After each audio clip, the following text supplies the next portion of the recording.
welcome back to Total Spotfest. Thank you for joining us here on our year-end spectacular. I'm going to stop using spectacular, I swear. I don't know why. Everything's a spectacular with me. But it's our year-end rager. Our year-end insert interesting noun here. So our year-end show, we're gonna give you some extra stuff. We're gonna talk about, of course, the past week in wrestling, Rampage, Dynamite from last night, the final Dynamite on TNT, and a kind of interesting, I thought it was, we'll talk about the show, but I thought it was very interesting. It was nice for them to go back to Jacksonville. Apparently that's going to be now the yearly thing. Like New Year's Eve is at Jacksonville. Or the last cool. last Dynamite of the year, or whatever. So we're going to get all into it. So thank you for watching. Thank you for listening. If you are watching us on YouTube, please give us a like down below. Subscribe if you want to hear more. Drop a comment if you want to join the conversation. If you're listening to us, you can get in touch and join the conversation with us on Twitter at Total Spotfest. Jamie, how's your break been? Busy. As much non-work as I've been doing. I've been doing some work as well, unfortunately. Kind of annoying. But hey, whatevs. I actually logged into our messaging thing today. I was actually at a car dealership. I had to take my car in for oil change and maintenance, scheduled maintenance and stuff. And while I was there, you can only have Rachel Ray pounding in your ear for so long before you have to so I checked all my email, all my stuff, and I'm like, well, I'll check my work messages just for shits and giggles. And I'm glad I did, and I'm glad I didn't respond to a single one. So, for those of you out there, if you do have the end of the year off, thank you for giving us a little bit of your time. We do appreciate it. But let's just get right to it. So we have, first of all, a little messaging note. If you have not already, go back. We released this past Tuesday an awesome interview with one of our favorites out there, the Warrior Wasteland, Heidi Howitzer. I do want to apologize to Heidi. I misspelled her name, and I thought I cleaned it up everywhere that I misspelled it, and that's correct, except for the graphic I used to, make the video, and it was you too late. Bankston her. I Bankstoned her for sure. So, Heidi, my apologies, but please go watch it. Awesome interview. If you're not familiar or have not seen Heidi, it's well worth a watch. So, It was so much fun. Enjoyed it. It was a lot of fun. We'll have more interviews coming in 2022. Lots of stuff coming. We'll talk about that later. Let's talk about the past week, Jamie. Do you have numbers ready and present? I do. I really do. I give it to you on a platter. I've caved on it. I know. I don't take the dad jokes. I still fight those, but I'll give you your little, Pitch Perfect references you're in. Yeah. Pitch Perfect. Way to go. All right. So Monday Night Raw went down. That's right, ladies and gentlemen. The former flagship just got a little bit lower. Didn't they hit all-time lows last week? Yeah. So it was at 1.574, and it went down to 1.553. So man, 21,000 people. They're flirting with that 1.5 Mendoza line. They really are. Yeah, they really are. But then on the rebound, NXT was up. I think one AJ Styles had a lot to do with that.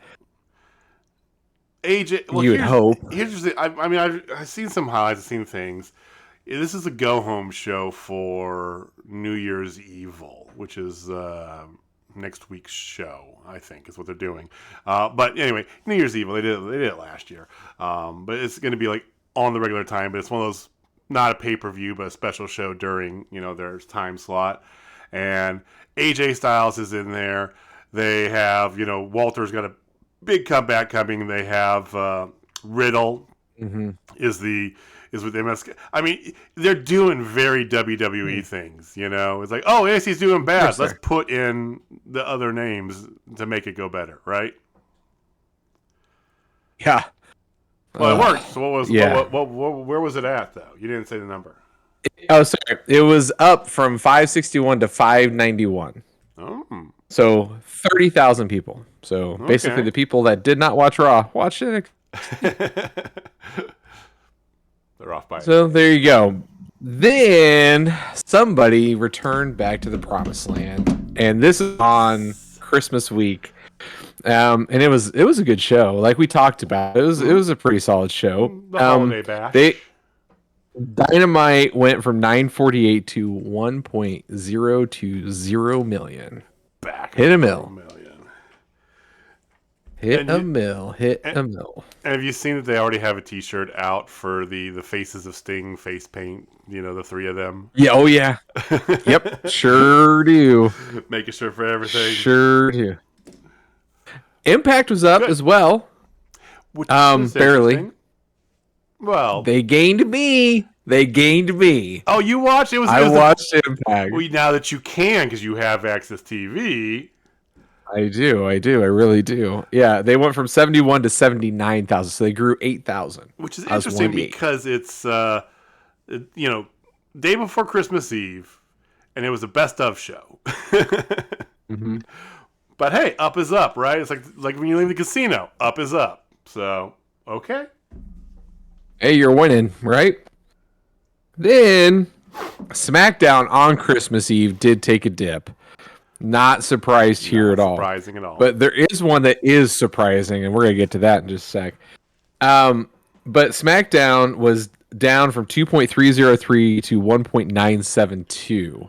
Yeah. So a healthy amount, but I mean it's Christmas Eve for crying out loud. Christmas Eve. I mean that's the worst time because you're right in the middle of the holidays thing. Pretty much until like midday Christmas Day, anything is just doomed. So. Yeah, then the Christmas Day extravaganza that was Rampage, that we did see a new champion crowned, was up. That's the thing that got me. It was surprising. Up. Now they stacked the card and they made they advertised it in a way that cool, right? Better time slot, Saturday 8, cool. That doesn't surprise me. We'll talk about Rampage in just a second here, but. Let's just they went from 571.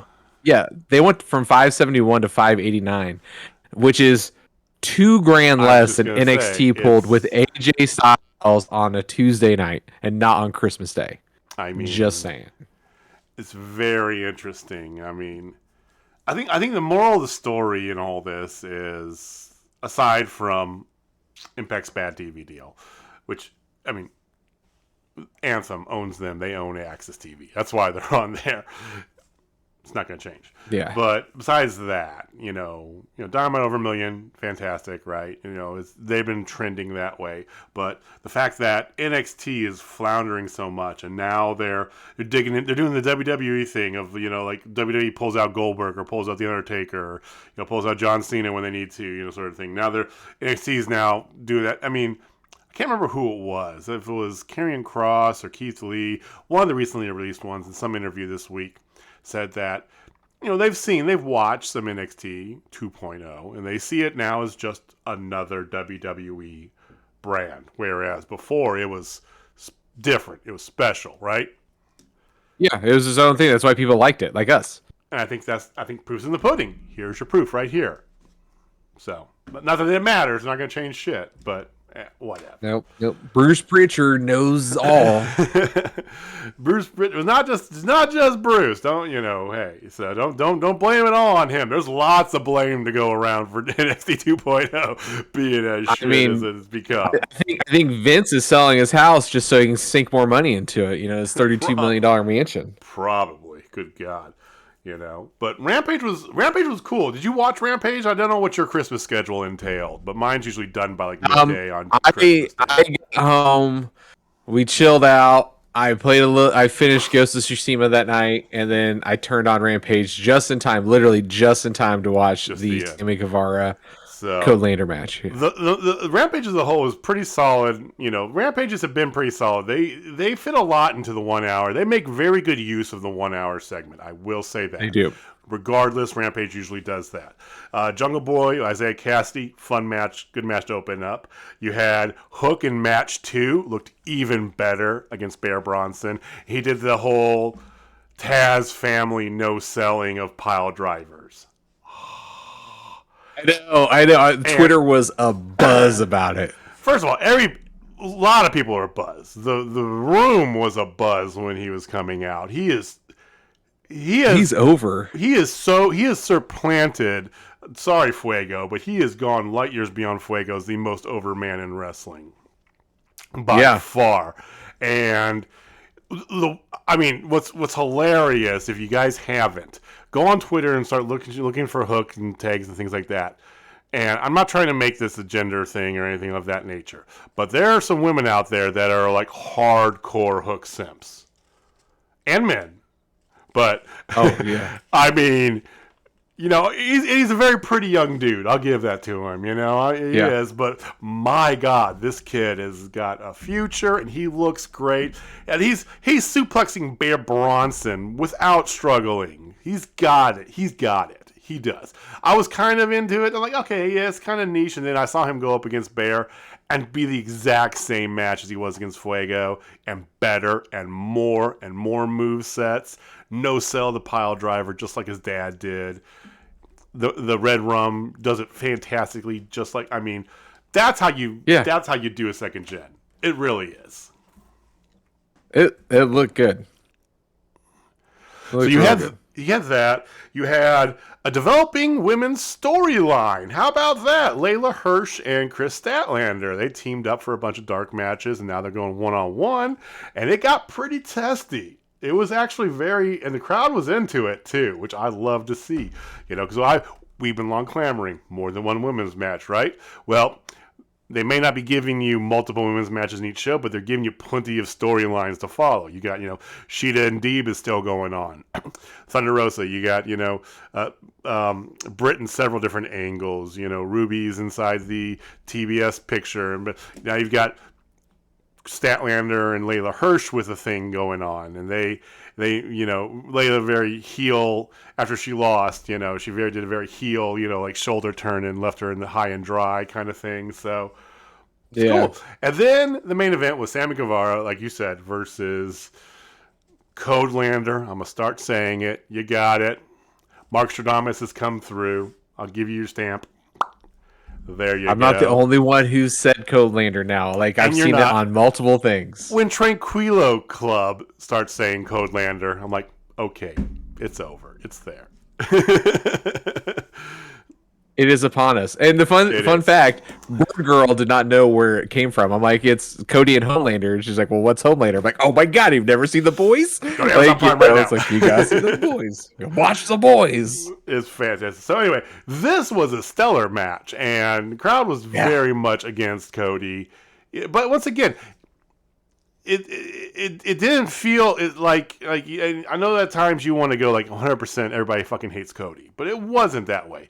It was very a la John Cena during the match, because you actually had the "Let's go Cody, Cody sucks," just like "Let's go Cena, Cena sucks" chants all over, and it felt great. He was doing the heel things in a very face way, and at the end of the day, it was a great match in general. Just great match between the two of them. And at the end, 6:30, met by the knees. Cody brought the knees up, and then immediately went into Crossroads, which I do want to give a shout out to Sammy for doing the Crossroads on Cody earlier in the match. I know you like that. I always love it when people steal other people's finishers. It's the best. But two Crossroads, and then sets them up for maybe a pedigree. Nope. Tiger Driver 98. 1-2-3 pinfall. The crowd is shook. They're like, wait, what?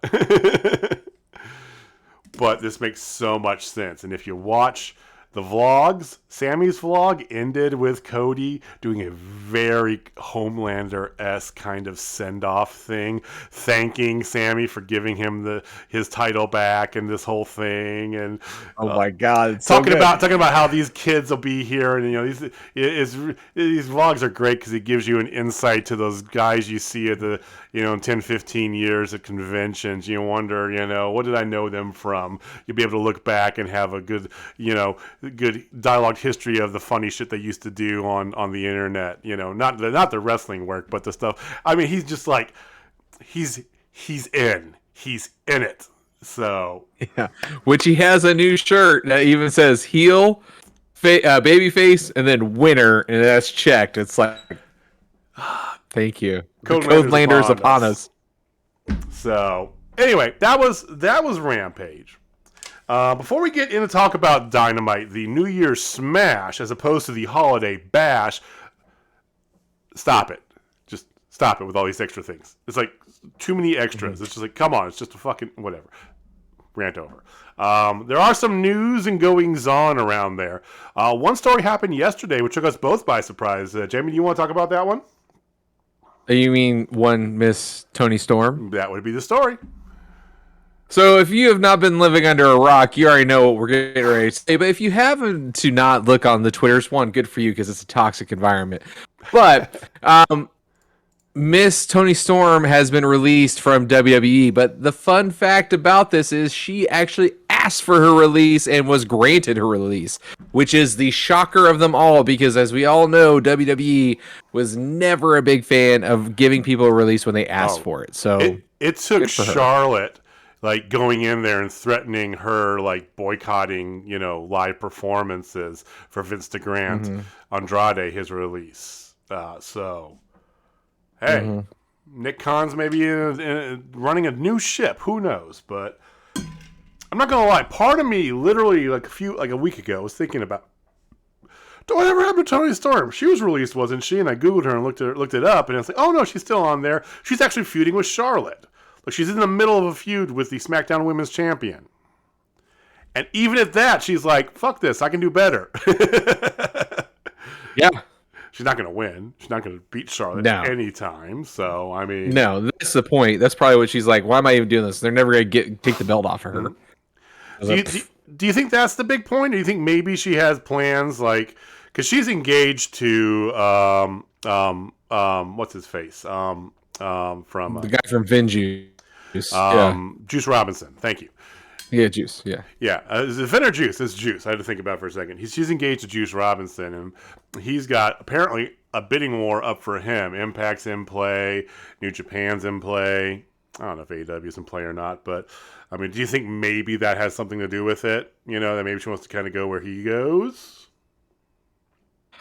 No. I really don't know. I don't know what it is. I bet it'll come out before too long. I bet she's just over the toxic environment that is WWE at this point, and how all of these great wrestlers don't get any kind of TV time because they don't like developing new people. So they say they do, but as soon as they send them up, they don't use them whatsoever. They just go with the same song and hat dance of Mr. Move the Needle and bringing back Brock Lesnar. Like Jesus, like come on, man. Like they don't give anybody a shot. No, when's the last guy you've seen actually from NXT make it and stay? Drew McIntyre's only one, but he was only there for like 10 minutes. I'm only talking about any NXT. I mean, you can go back and you could say Kevin Owens. You could say Seth Rollins. You could say they had a run. So, but post AEW, can't think of any. Oh, maybe before AEW, like after Seth Rollins, after the Shield went up, can you name somebody who? I take it as kind of like in phases, Alexa Bliss, or do you put her in the same category as like? She was before them. Okay, she was before the Shield. Yeah, she was after the Shield, but still. I can't because it really like that category or that class of them, kind of the pre-TV days. Let's put it that way. So back when they were, because it felt like there's generations of NXT, right? You had the original Nexus, then you had the Seth Rollins and Kevin Owens and Sami Zayn. That's when they had the Four Horsewomen down there and all that. Then you had like the birth of Drew McIntyre, Andrade, and Malakai Black, or I can't remember what he used to be called as, Johnny Gargano and Tommaso Ciampa, and then that led into Adam Cole and Keith Lee and Matt Riddle, which led into now, right? So I can't really think of anybody like from those last two or three iterations that has stuck. Ricochet's still there, technically. Yeah, but has he done anything? Apollo Crews, he's the only one. But he was buried for the longest of time. He also was Intercontinental Champion for like 8 months. I know it was a terrible gimmick that was culturally insensitive, and I think it's still probably going on too. Who knows? Oh, that was so bad. But I don't know. It's very interesting. So I'll be interested to see where she turns up. Maybe she needs to step away from wrestling for a little bit, But here's a woman that won the Mae Young tournament in a fantastic final at a women's pay-per-view against Io Shirai, right? Goes to the UK and just kills it. Wins the title twice over there. Known for her athleticism, kind of her unique style, right? Comes over to NXT US. Okay, whatever. She's there for half a second, and boom, main roster. And it's like, all right, now we're going to show off your ass. And you're going to job to Charlotte occasionally. Who cares? Yep. So, good for Terrible. Good for her. Good for WWE for actually giving their release. It feels like, as much as we talk, Nick Khan is much more business oriented about these things. It's like, why should I keep them around if they're not going to do anything? So, good. Yeah. That benefits. I appreciate it. The only other little note I want to talk about here is, FYI, look in the near future, you'll be seeing a former WWE star making his return in wrestling, a la AEW Dark. Jake Atlas, apparently, on this past taping, was in Orlando for some Dark and Dark Elevation matches. Not necessarily saying that he signed or anything, but Tony Khan did come out at one point, from what the report said, and shook his hand in front of the crowd there. That's usually a good sign. And Jake Atlas was the one who was going to retire from wrestling, right? Because mental health and all that stuff. So that's interesting. Last note here before we get to talk about Dynamite. GCW, I said I'm becoming a fanboy. Deal with it. GCW is making its Atlanta debut in March. So, yeah, they got. 2022 is going to be a fantastic year at GCW. They're launching the, Cali Fights or California Fights, whatever, West Coast Fights, the offshoot over in California. Yeah, whatever it's called, yeah. They're doing California shows. They got Hammerstein Ballroom sold out end of January. Bunch of other shows too, but they're going to be in Atlanta March 2022, March 12th. So GCW's on the rise, man. Look out for them. That's all I gotta say.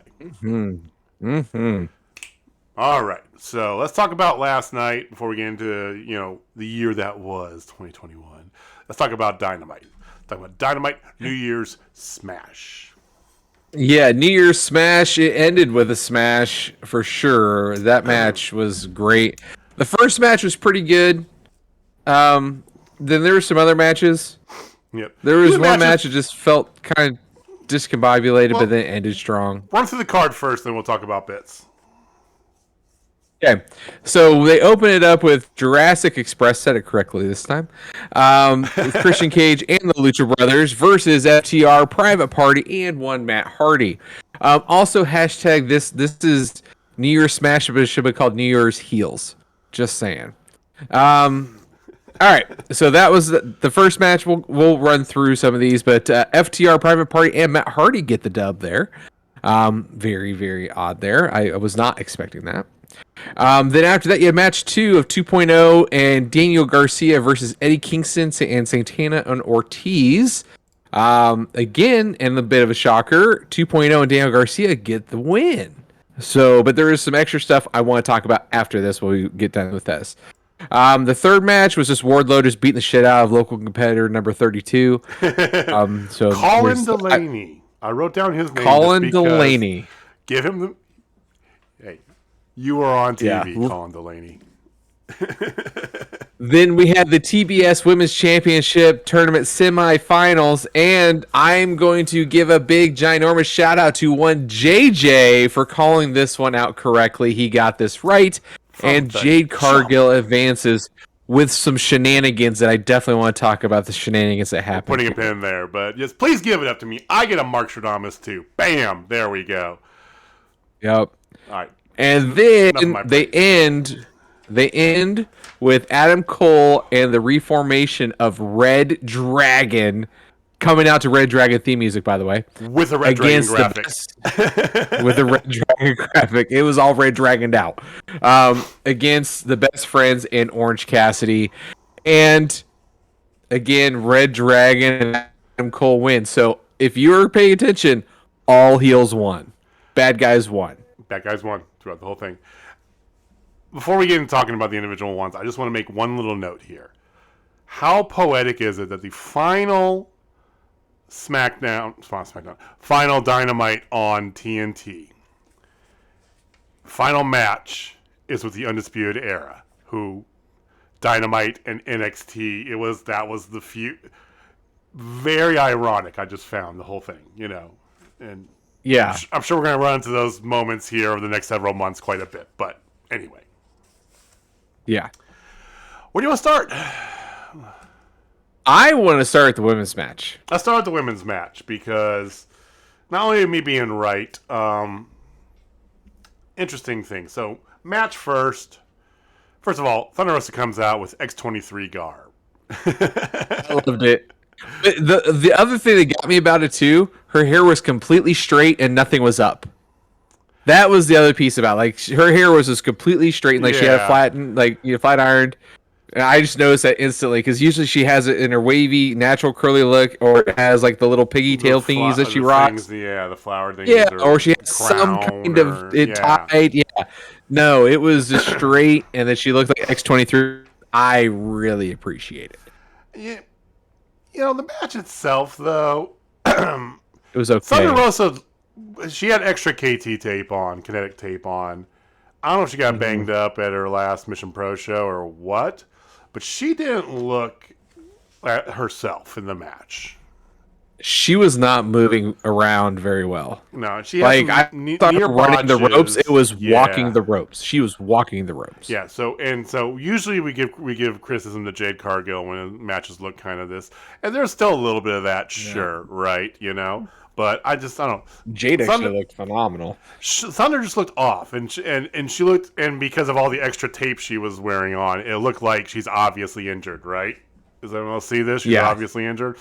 That's what it felt like. So I don't know what's going on there. Hopefully, everything's okay. But it just, because of that, the match itself was a little bit herky-jerky, I felt. Unfortunately, the crowd was into it. The crowd really wanted to be into it even more, but I figured something was up because they slowed that thing way down from the jump. Like they had Thunder Rosa working a leg, which Homegirl doesn't do submissions. Like this is the first time I've ever seen her do anything, let alone a figure four of all things. Right. But yeah, like that's not her game.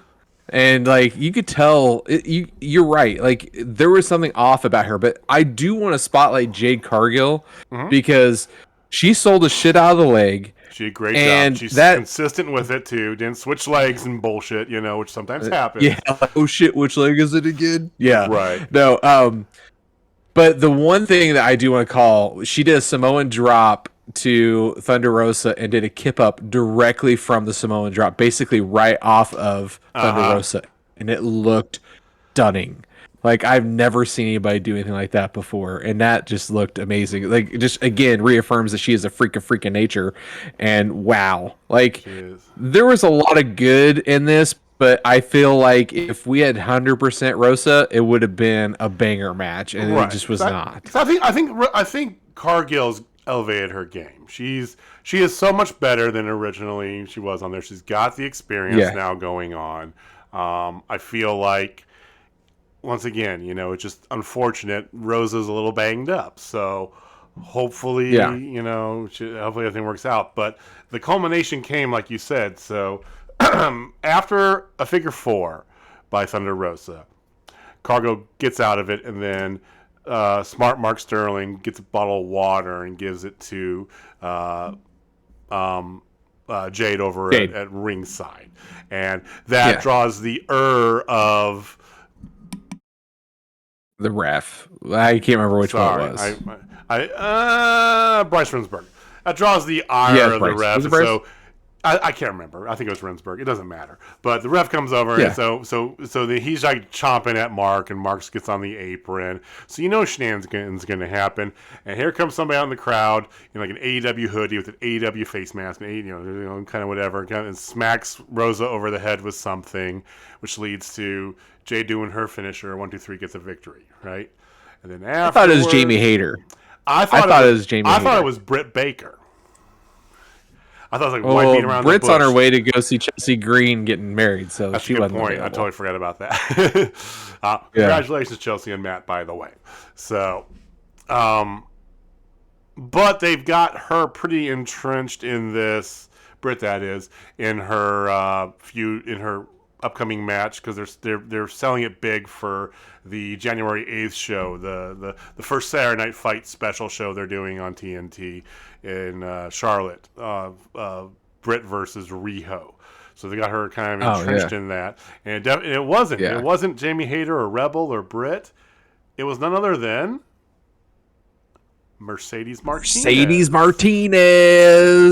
who was officially All Elite again. Again.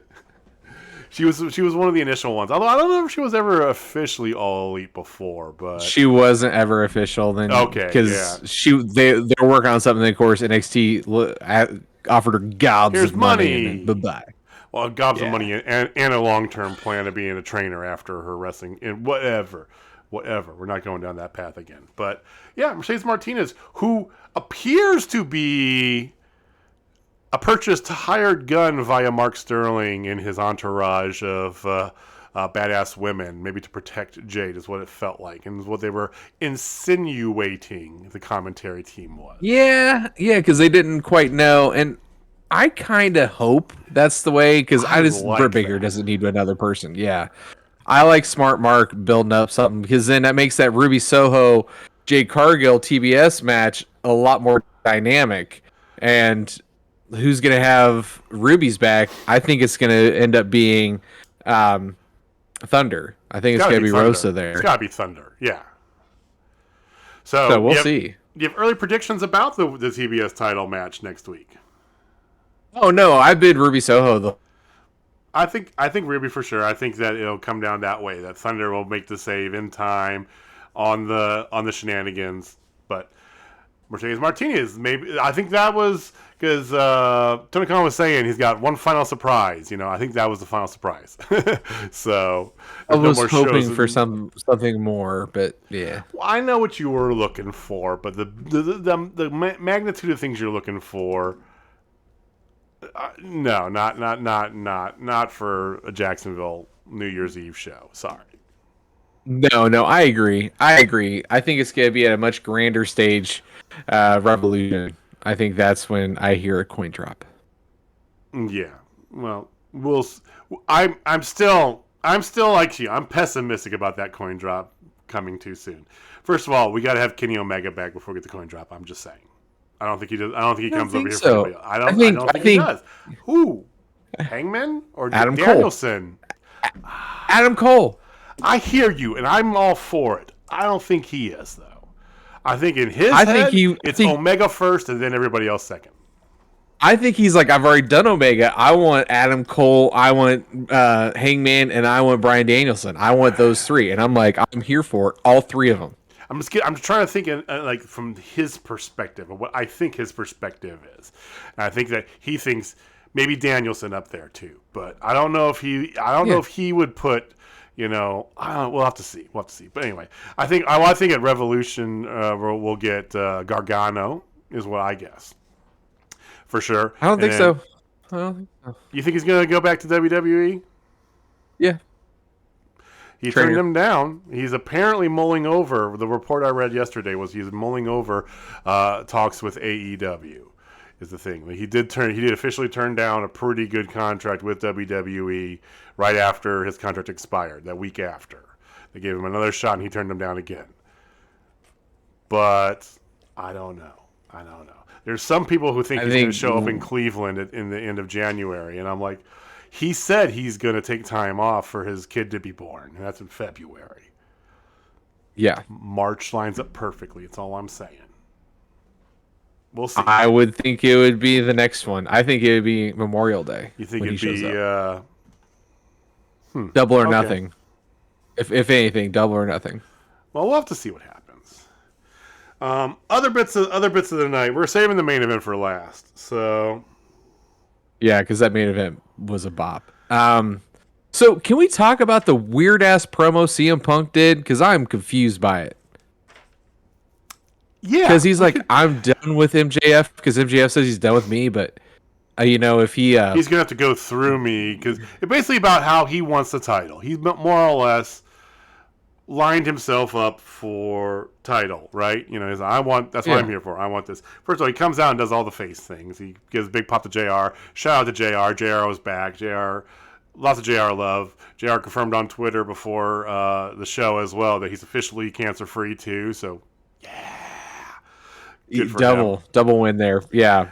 And then then he pops Brody Lee and Jacksonville and itself and Daly's place, and then he goes in. Yeah, it's weird, kind of. Because he was digging at MJF, and he's like, MJF's got to build up his W's and to get to the title picture. It'd just be a shame if somebody would just interfere with that, and he's kind of walked off. I'm like, okay, so you say you're done with him, but then you do that, like.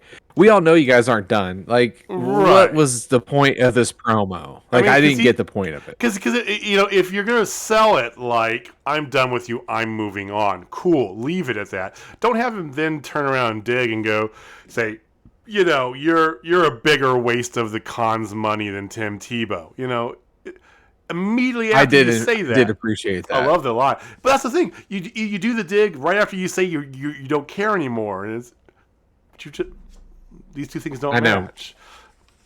We all know that they're on a collision course, probably for Revolution. The winner's going to be in line for a shot at whoever champion is at the time. Hangman, Danielson, Omega. I don't know. And I think Wardlow is going to be the one to interfere to allow CM Punk to win. Well, I'm increasingly believing or not. He's not going to interfere. He's just going to walk off. He's going to do. He's got basically, but his actions are going to lead to MJF losing. They're planning more and more breadcrumbs for him as well. So on a promo that MJF had earlier in the show, back there with Sean Spears and his Burberry his Burberry plaid folding chair, which is fantastic. Yeah, so good. Yeah. and Wardlow, he was talking about Wardlow, moving up in the rankings and everything. He said, "You go out there and you go get that TNT title, and then of course you'll give it to me right away." And he goes, "Excuse me?" Yeah. And bring in. I think it's all he said too. Just excuse me. Yeah. To bring in smart Mark Sterling, who's an actual lawyer in real life, and he reads the contract that's for his employment as MJF's whatever, his gimp or bodyguard or whatever. Yeah. That he forfeits all this blah blah blah blah blah for merchandising rights, the whole night, title shots forfeited to MJF. So just putting those breadcrumbs out there. They just keep, they're doing this Hounds on Gretel thing, and they're going to get to I think what you're right. The match against Punk is going to be the Gingerbread House, and it's just going to, it's going to be so good. Because I'm looking forward to that payoff. Even with his squash matches, Wardlow is highly entertaining. Come out there he is over.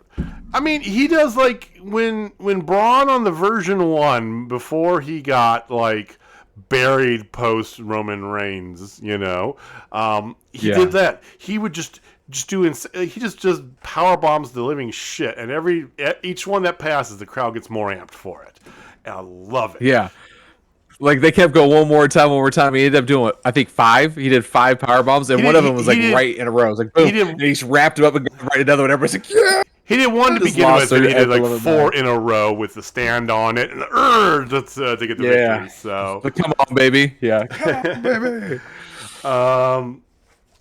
There was a bunch. There was a bunch of throwaway stuff too. I want to say, not throwaway. Yeah. I don't want to say throwaway. I mean, like the 2.0 Daniel Garcia thing. Chris Jericho's back. Woo! He makes the save after, which is the shitty thing. After Ortiz got smacked. Garcia smacked Ortiz in the face. Yeah, with the bell. But he could have got there before. But oh no, he waited until after he got smacked in the face. Which whatever that is, and then that pissed off Kingston. Yeah, because Kingston's just like, I don't need your help, because he's just getting all stupid, so it sets up something for them. I don't know. Just he's being the Mad King. It was dumb. I'm sorry. It was just dumb. I mean, I like the Mad King, but I don't get this at all. For one, you know Santana and Ortiz are your boys. If they're your boys, you know that they're inner circle. It's Jericho. What the fuck? It's not an equation that needs to be solved here, Eddie. I get that they're doing the one note thing with you until Mox comes back. I understand this. I get it. I just don't need it. I'm like, whatever. But it's something to do. You had that. Yeah. You had, Lucha Bros. They, Jurassic Express challenged them after the match as well, because there was the end of the opening match. It was a fun match, 10-man tag, lots of spots, right? Yeah, at the end of it, Phoenix is still not human, FYI. And at the at the end of it, Dante Martin in a match is what I want to see. Oh, there's the 6 foot hard on right there. Holy shit! 2022 bucket list, ladies and gentlemen. Dante Martin versus Ray Phoenix. Let's fucking go. So at the end of it, it comes to Penta's going to do his package pile driver on Dax Hardwood and get the victory. Christian Cage takes himself in. There's a lot of infighting the whole time because Jurassic Express is the number one contenders and blah, blah, blah. Leads to them losing the match. And afterwards, they kind of... So they're going to be challenging for the tag titles next Wednesday. Next Wednesday, cool, yeah. On the first one of TBS, yeah. Cool. So, but we can't get through this without me talking about the promo of the night. Before you get to that, let me just kind of just gloss over the rest. Okay. Sheeta and Deeb still feuding. Thank God. Yes. Mm-hmm. Yes, please. I do want it, but I'm just like, I need it today. Yeah, but it's a lot. I don't say throwaway, but it's like little stuff that's like, okay, whatever. Yeah. Like good, but we don't need it.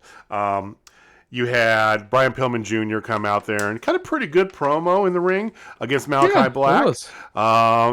Pretty good promo. Ends with blackout. Malakai Black takes his mask off, points at the ring where Pillman is, and then another blackout. And I thought we were going to see Julia Hart show up behind him. So did I. I think we're going to have that Wednesday. They're fighting. He accepted the match is what the point was. So good for that. Yeah. All right, go into your promo of the night because I know it was my promo of the night too. It was great. It was so good. So good. It was Dan Lambert, my favorite heel manager of all time at this point, because, you know what you're going to get with him, and he always brings the heat. And he was ripping Arn Anderson. Said he used to be a horseman, now he's a whore. Then he was talking about Brandi and says only Brandis I knew were strippers, or then he was like, or used to be strippers. It was great. And then he went right after Cody's Transformer tattoo. My God, he was on fire. He was, and then Brandi comes out to a sea of booze. Oh my God, people were booing Dan Lambert, but as soon as she came out, it's like, extra heat. It was almost X-Pac heat for her. In this whole thing, because they're set up, spoiler alerts, Cody and Ethan Page this Friday for the TNT title. Who's going to be over for the crowd? Dan Lambert and crew. Okay. Who's going to get booed harder? But no, it felt like Brandi got X-Pac heat. Nobody wanted to see her whatsoever. She really does. And whether I think it's deserved or not, she's wrestled, 3 matches since she left WWE, and she didn't do shit in WWE either. She was basically a ring announcer. Yeah, she was a valet in Ring of Honor and New Japan for Cody. I get it, okay? I get it. I get the heat. I don't think it's necessarily, it's whatever, but whatever. But she was throwing fire, too. She came back pretty goddamn hard at She called him a less talented version of Paul Heyman. He says he prefers Jim Cornette, which got everybody. Oh, that was fantastic.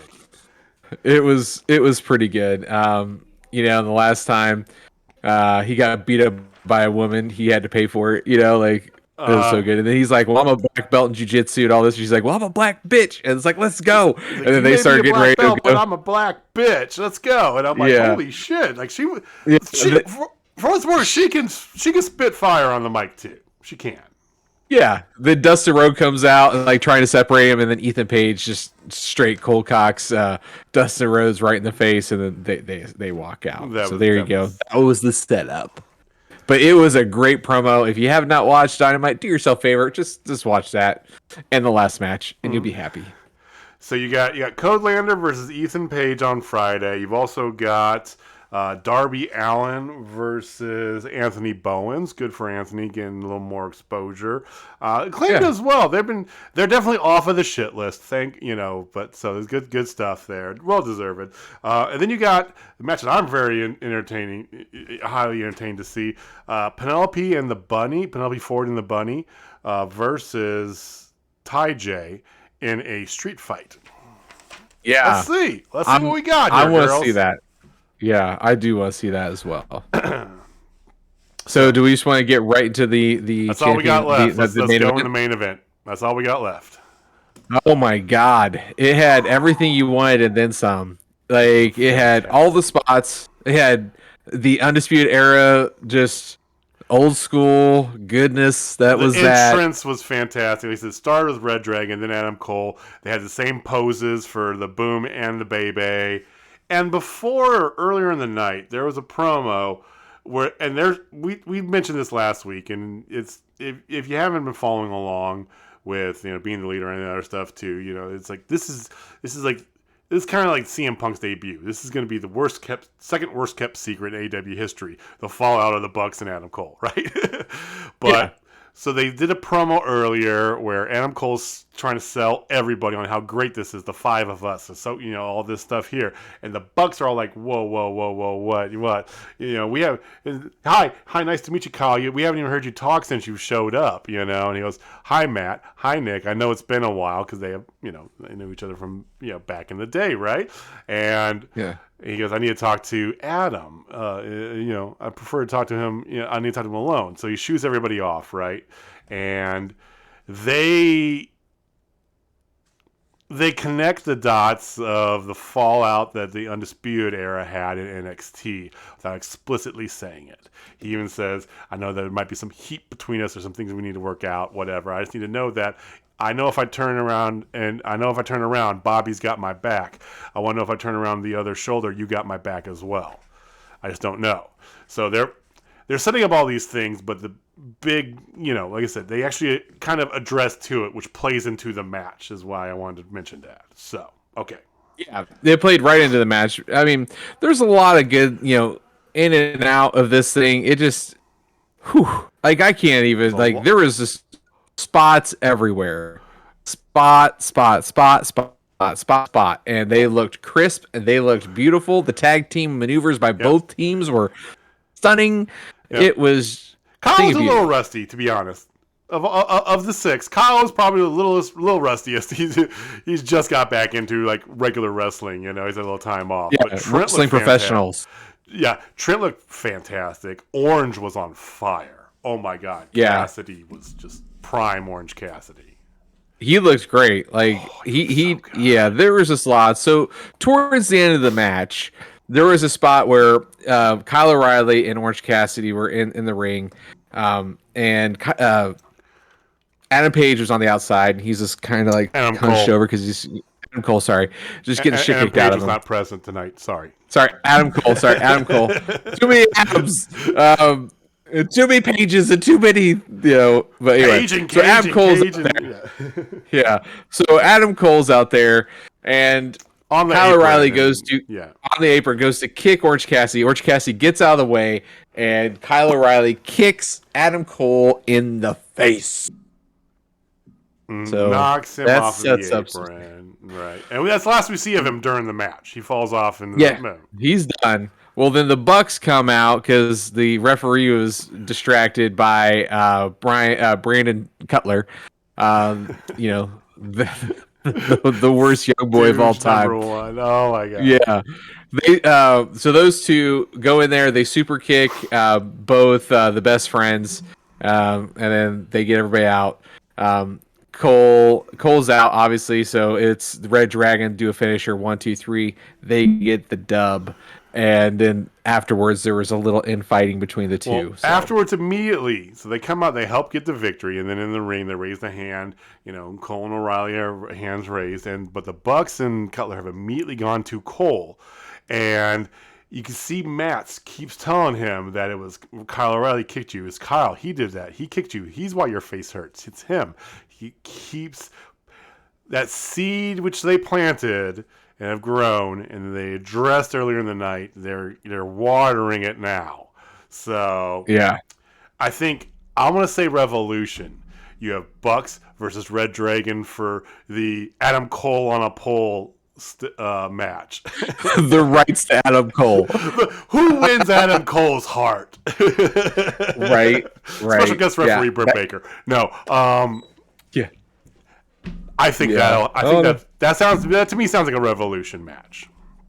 It should be. I think that makes a lot of sense. I don't think you can't draw it out longer than that, because you definitely can't. I think that's the perfect length. Right, and I don't know how long. No, Kenny had shoulder issues, so those can be tricky. Yeah. Look at Ruby Soho. Hey, Ruby. She had she's gone out for almost a whole year. Had multiple surgeries done. Ty or Anna Jay. She had her surgery redone, and it caused her to be out almost a year, like 9 months as well. So, yeah, I think the goal would be that he gets back by mid-year, though. So then you'd have him to go with the Bucks, and then you could have Undisputed versus the Elite. We'll see what happens. Yeah. We'll find out. We'll find out real soon. I think within the next 2 weeks we see something where it sets it up, because in 2 weeks it'll be halfway through January at that point, so they're already setting up for the end of February, mid-March. Mm-hmm, yeah, and plus with the new way it's going to work. So next week's on TBS, such DVRs. If you haven't already. But next week is going to be Dynamite on TBS. Rampage is still on TNT, and they're going to start on January 8th is the first of these Saturday specials, right? Kind of like the old school when we were kids, Saturday main event sort of bits and, Saturday. So they're doing these Saturday specials. It's odd that the first one lines up immediately with Hard to Kill for Impact, because there is that working relationship, but it is what it is. It's actually before Hard to Kill airs, so I'm gonna watch them. I'm gonna have a wrestling day on Saturday the 8th, but that's the first one. It also keeps TNT in the loop. That's part of the big reason why they were cool with the move, is that they wanted to make sure that they kept enough content with AEW, because it has been very good for TNT. So yeah. I think we'll see bigger, not necessarily pay-per-views, but kind of those mini pay-per-view things like Impact does, or like NXT does, the pay-per-view on TV shtick, for those Saturday shows moving forward. Maybe one a month. Who knows? We'll see what happens. Yeah. Maybe cool. one in Kansas City. I'm just saying. Yeah, that'd be pretty awesome. I'd be in on that. Let's go. All right, so let's move away from this, and I thought it'd be fun, since we are at the end of 2021, thank God, and we can go into 2022 in a much better state. Hopefully not. Hopefully 2022 won't be the trilogy of dumpster fire years. So let's just stick with the straight sequel and be done. Okay. Yes. So with that being said, I thought it'd be fun for us to kind of recap 2021, like some of the highlights for each of us. Our matches of the year, if you happen to have one. Maybe like your debut of the year.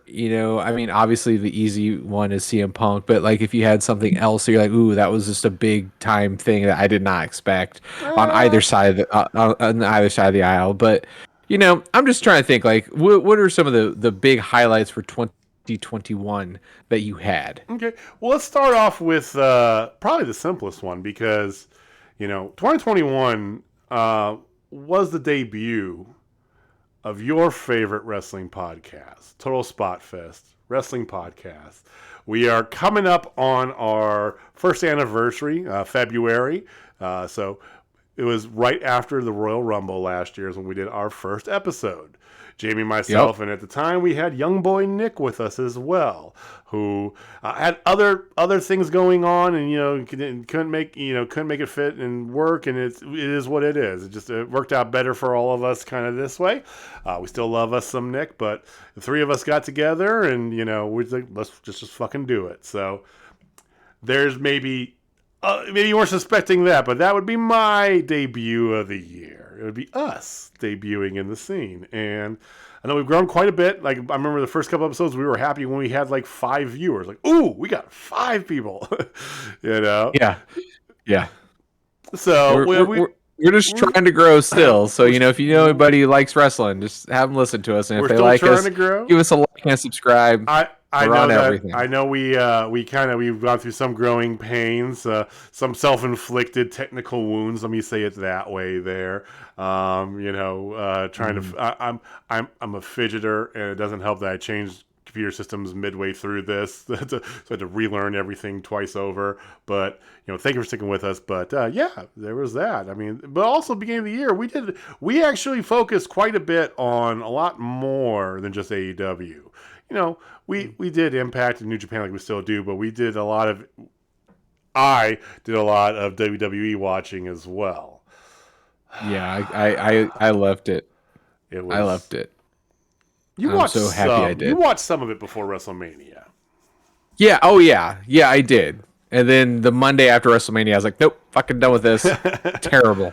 Terrible what they said. That was good up until they released Ruby. And that's another big story here was even more releases than in 2020. Hard to believe. But way hard to believe. Like, they trimmed so many people. Like, shit, there's still a whole bunch of people out there. Bray Wyatt, Wyndham Rotunda, still not signed. I mean, you had a Braun Strowman sighting or Titan.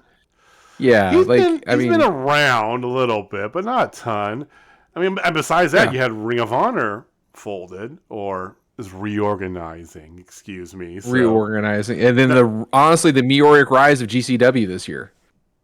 Yes, like GCW people knew what GCW was, and now people know what GCW is. I think, that's just. Whew. Because GCW was one of the ones that kind of stuck through the 2020, right? They were still putting on outdoor shows in parking lots and putting them on the internet when nobody was doing shit, right? So they survived by doing that, and that led to an audience. And, another theme of 2021, going back to live audiences for wrestling. Yes. I remember... Go ahead. I was going to say, I remember... It was Double or Nothing, wasn't it? Yeah, it was Double or Nothing. Yeah, Double or Nothing was the first. It was basically the first show back, with wrestling fans in attendance. Maybe other than 100, right? Actual wrestling fans for any promotion, and just the vibe. And of course, we got to go back to wrestling as well. We saw AEW again in here in Kansas City. Journey Pro has come back. I know I'm plowing through a list of things here. Sorry. Oh yeah, no. Like, 2021 was a good year. I think one of the big things for me for 2021, before we get to our matches of the year, was we were talking about the meteoric rise of GCW. Yes. But 2021 by far was the year of Danhausen. You better believe it. I mean, like, everybody kind of knew who Danhausen was in 2020, but 2021 everybody knew, because his online presence, his Twitter game, his videos that love that Danhausen, my God, like, that guy is everywhere right now. And you see how many Danhausen pictures and things are up on AEW, and they're allowing him to be seen. A lot of them, hint, hint, nudge, nudge, wink, wink. We know where he's going. His bionic leg is fully healed. Absolutely. Yeah, the cybernetic leg is there. Cybernetic. But dude, it was definitely the year of Danhausen. Rise of hands Danhausen. Down. I mean, I do not doubt that whatsoever, And Another thing too, I would say is like the kind of the landscape. Talk about the meteoric rise of GCW, right? And Mm-hmm. we were fortunate enough to see them, and I'll talk about that in a second here. But see it live, fantastic product. But I think it's more than GCW too, because you had the return of Pro Wrestling Guerrillas, right? They've been Mm-hmm. absent since beginning of the pandemic, right? And fucking nothing, right? And they are back, and they're a big one. Even AAA down in Mexico was all up in flux, and that was good.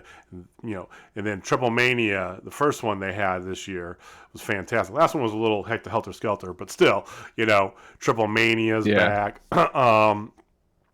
But I think you've had, kind of like this renaissance of indie wrestling. It kind of goes in waves, right? You'll have a bunch, and then you'll get like 3 or 4 that kind of become like the main ones, and everything else is just little potatoes.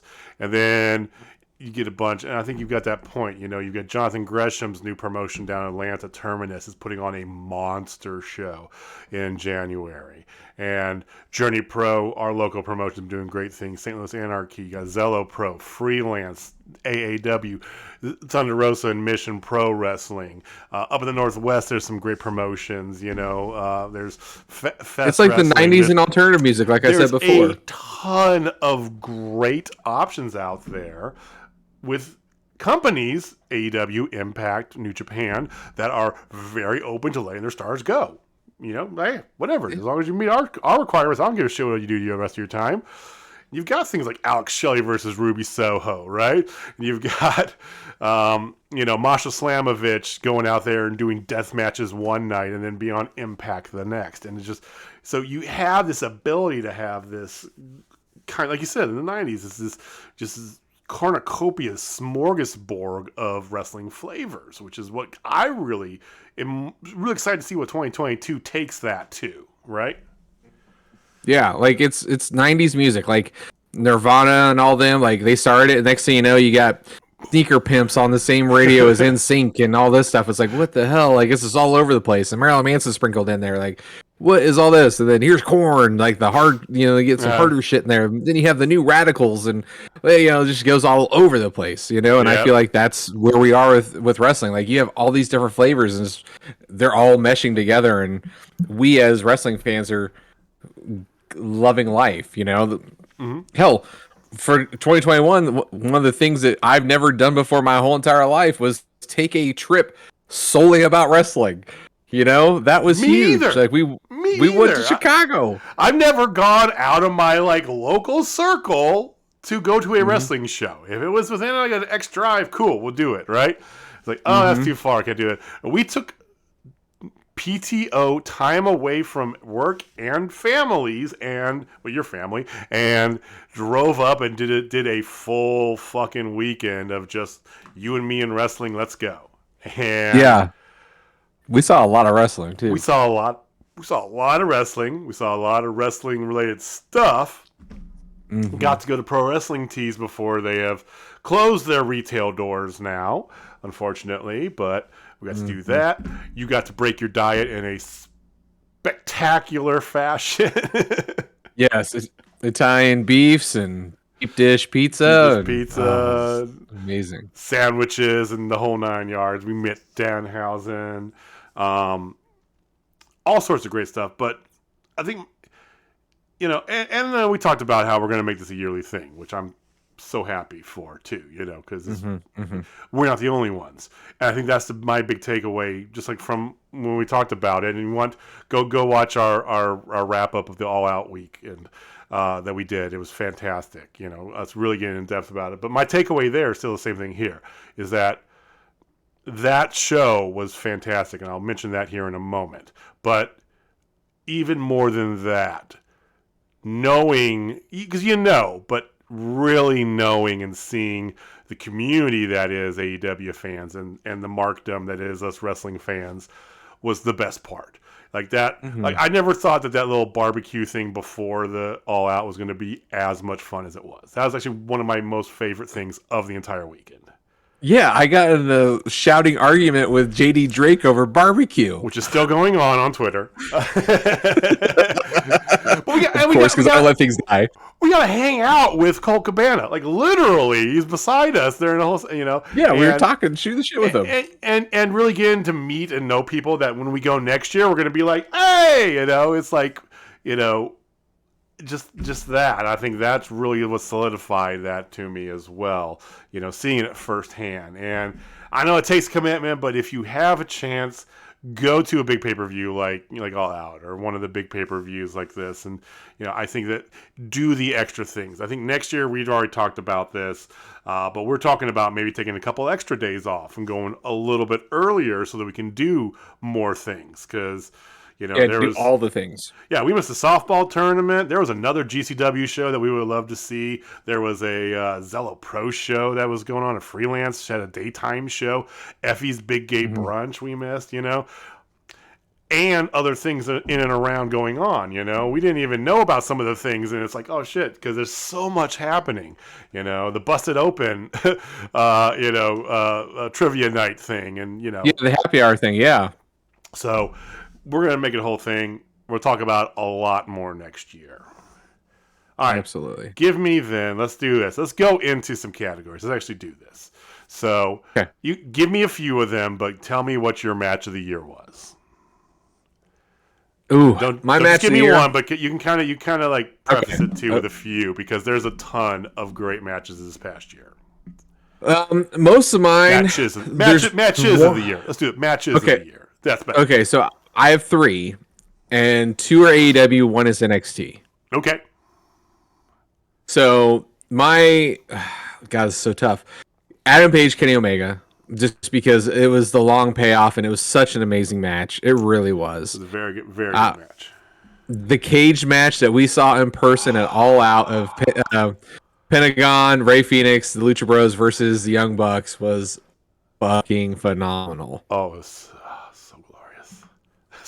And then after that, like I have a hard time because I there's this one match at NXT which was so good, but then there was also Will Ospreay versus Okada. I mean, Ospreay Okada happened in what, February last year or whatever, January, night 1 of Wrestle Kingdom. Yeah, and that's how he got on to go face Shingo Takagi and get the dub. But Dragunov versus Walter was Takeover 2. 36, yeah, I think it was. Takeover 36. Yeah. Everything Jamie looks for in a match was there except for a lion tamer, but you got one of those. It's the only thing. But I got a lion tamer this year. That's the number one thing. JDX is my favorite new wrestler, everybody. We'll get you on the show. We'll talk about it sometime, JDX. I need JDX on the show. God, Yes. that match was fantastic. That show was good too. Top to bottom. It was one of the last ones. And we'll talk about pay-per-views here in a second, but my matches of the year, and the thing is, I went back and kind of had to look up because, there's a lot that happened in 2021, right? Like, we might have forgot that Phoenix and Kenny Omega had that barn burner. That was in 2021. That was in January. Year Smash, yeah. And that was unreal. But I have to say, probably my favorite matches of the year. That was a great one. I really liked. I know that we had some disagreements on this with Young Boy specifically. I really liked Adam Cole, Kyle O'Reilly from NXT, the big street fight that they had. Oh yeah, it was just visceral. Visceral. It was like an hour and 20 minutes. I mean, it was just kept going, and I loved it. I loved it every second of it. I want to say my favorite match of the year was Lucha Brothers versus Young Bucks. And it is, but it's with an asterisk that's tied with another one, really. We're a little bit biased because we saw it in person, but I don't think we're biased because I've gone back and rewatched that match.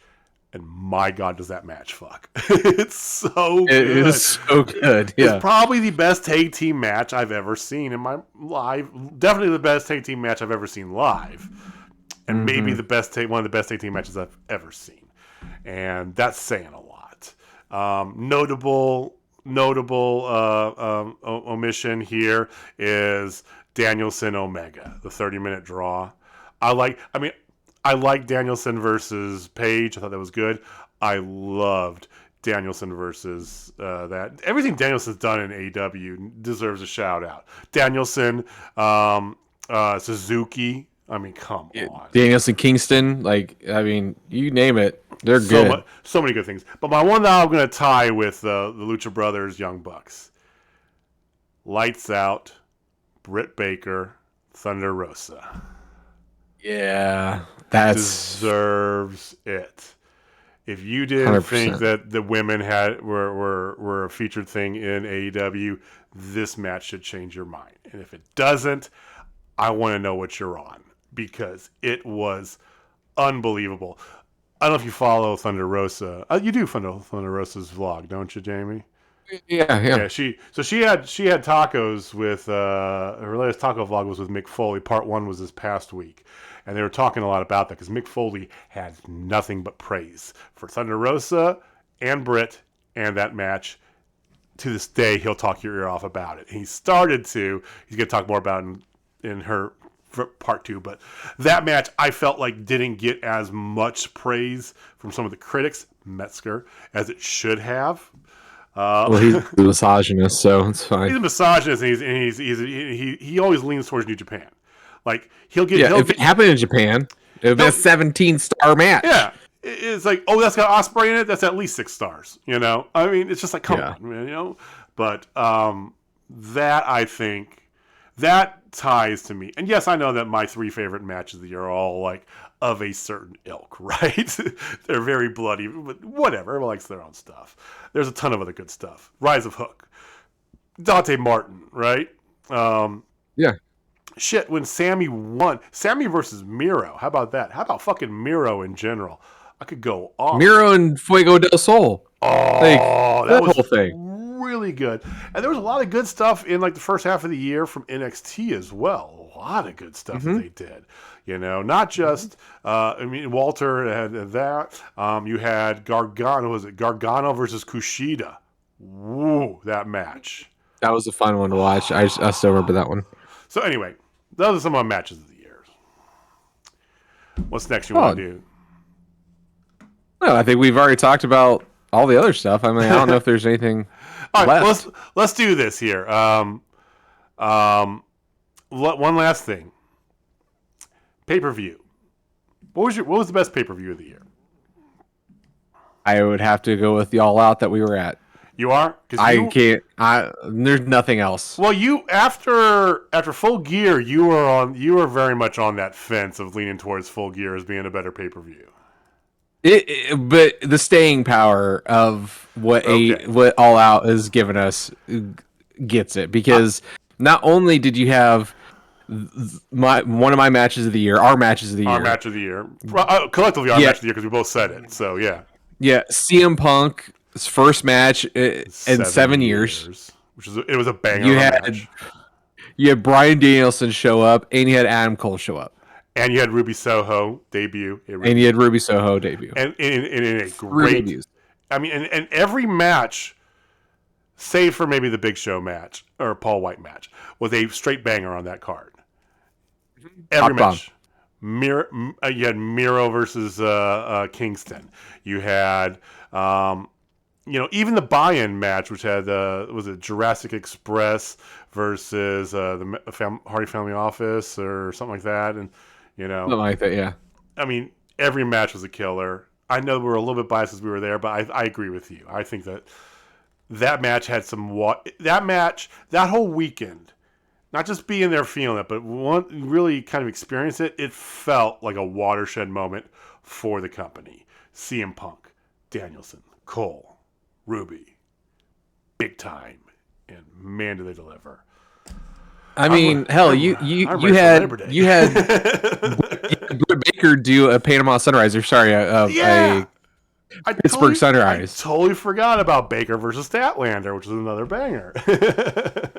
It was so good. Yeah. Everything. Like, I mean, there were so many good things here. Even Jericho MJF was solid. Like, there Oh, the that's the one one that they surprised me restarted. the most. They had to restart that one, right? Because that was going to be his retirement. But no, yes. Yeah.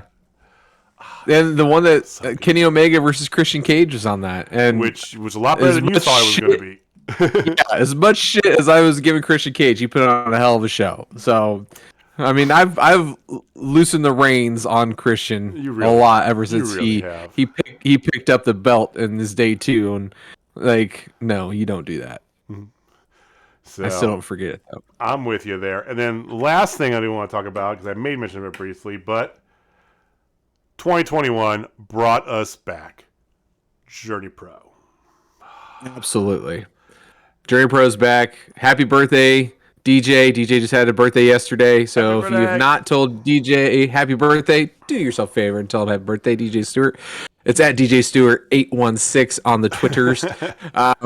But yeah, no, give him some love, but give Journey Pro love. Support your local wrestling. If you're not in the Kansas City area, you know what? That's cool. I appreciate you guys listening to us talk about Kansas City wrestling from time to time, but you need to support your local wrestling because that's where you get to see some of these people that are gonna be on AEW and gonna be on NXT. You know, we saw Elena Black, now Cora Jade before she was Yeah. anything. Yeah, she was like We've seen quite a few 18, people like, bushy-tailed and bright-eyed, right? You know, it's like, yeah, and now she's going up against Mandy Rose for the NXT Women's Title. So yeah. We've seen Danny Burch live. We've seen so many people live before they got their Shotzi, call up, we've if you seen, will. all Shotzi, these, yeah, yeah, and in 5 years, I was going to be like, God, Kenny Alfonso, where did he come from? That's Go check him out. It's not just us. Go check out your local ones. You can check out Journey Pro though. Journey to Anarchy on Twitch. They started streaming their stuff fantastically this last one, and they had a setback. Came back and they had a setback. Our good friend Walter had some things, some medical things that happened, and they took the big approach of bringing in a couple fresh bodies, right? More than that, some key new parts of the ownership group with Hartzell and Chris, and they are wonderful. The four of them together work magic for our promotion, and we hope you check it out. But like Jamie said, check out everything. Check out your local. If you like wrestling, and if you're listening to us, we assume that you do. Unless you're my dad and you just listen to give me a view, which sometimes he does. Thanks, Dad. Go check out your local wrestling. But yes, Journey Pro, we got to see them. We got to sweat our dicks off, and twice. once for sure. Got burnt the second time, and then the Rookie. third one we got mosquito bit up like a son of a bitch. But it was awesome. We sticked with it, and what do we get from that? Well, we get the joy that is Heidi Howitzer. We got to see Heidi Howitzer versus Masha Slamovich. We got to see Dak Draper make his return in an absolute banger of a match. Yeah, against Jossie. Jossie is another one of those. Frontman Jossie. If you can see him, because I think him and JDX both do stuff. I think they do New South, and I think they do a few others, kind of more East Coast as well. They all travel all over the place. Go check out local wrestling. Support your local independent wrestlers, guys. That's all I gotta say. Yep, for sure. All right. So we look forward to seeing you guys in 2022. Please stick around. Like I said, we're just a few weeks out from us having a birthday here at Total Spot Fest. So if you like what you saw, tell your friends about it. Subscribe, share, tell them to come and listen to us.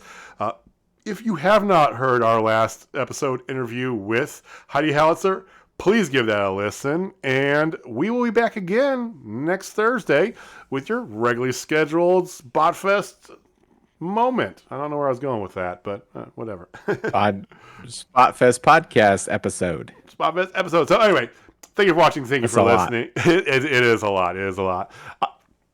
Down in the comments below, or give us a shout on Twitter. What was your favorite moment of 2021? Favorite match, debut, highlight, low light? Give us something. Give us feedback. You guys tell us what you guys liked, okay? So we will see you next week. Jamie, take us home. right, ladies and gentlemen, if you're not down with Total Spotfest, I have 4 words for you. Are they hyphenated Happy this time? New Year, bitches! Okay. That's actually 4. It's actually 4 this time. All right, guys. See you next year.